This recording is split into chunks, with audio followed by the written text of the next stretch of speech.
நாட்டின் குடிமக்களை வாக்காளர் பட்டியலில் இருந்து நீக்குவதும் நீக்காமல் இருப்பதும் தேர்தல் ஆணையத்தின் அதிகார வரம்புக்கு உட்பட்டது என உச்சநீதிமன்றம் தெரிவித்துள்ளது. பீகார் வாக்காளர் திருத்த முறையை எதிர்த்த மனுக்களை உச்சநீதிமன்ற நீதிபதி சூரியகாந்த் தலைமையிலான அமர்வு விசாரித்து வருகிறது.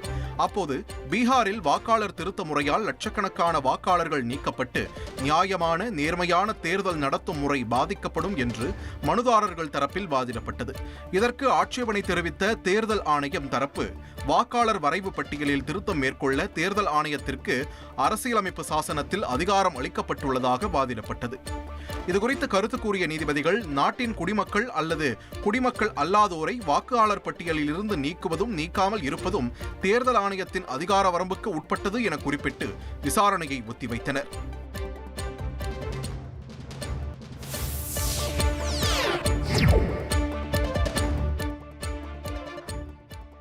ஒடிஷாவில் நடந்த மக்களவை சட்டமன்ற தேர்தல்களில் பெரும் முறைகேடு நடைபெற்றுள்ளதாக பிஜு ஜனதா தளம் கட்சி பரபரப்பு குற்றச்சாட்டை முன்வைத்துள்ளது. ஒடிஷாவில் கடந்த 2024ஆம் ஆண்டு நடந்த 2 தேர்தல்களில் எண்ணப்பட்ட வாக்குகள் இவிஎம்மில் பதிவான வாக்குகளை விட அதிகமாக இருந்ததாக புகார் எழுந்தது. இது தொடர்பாக தேர்தல் ஆணையத்திடம் பிஜு ஜனதா தளம் கட்சி புகார் அளித்தது. ஆனால் பதில் கிடைக்காததால் நீதிமன்றத்தை நாட முடிவு செய்துள்ளது.